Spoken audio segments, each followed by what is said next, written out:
Hey everyone, welcome to our channel. In today's video, we will guide you through how to add and customize the clock widget on iPhone. So let's get started. First thing first, long press on an empty area of your iPhone's home screen to enter jiggle mode. So after you long press, you will get to see all your apps starting to jiggle, and you will also see the plus icon available in the top left corner of the screen. Simply tap on it and scroll through the list of available widget or use the search bar at the top to find the clock widget. If you find the clock widget, simply tap on it and choose the widget size you prefer and widget's design according to your preferences, and simply tap add widget to add it to your home screen or today view.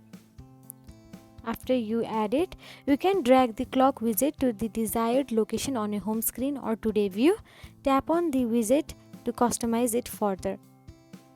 So that's it. If you found this video helpful, please like, share and subscribe our channel, and thank you so much for watching.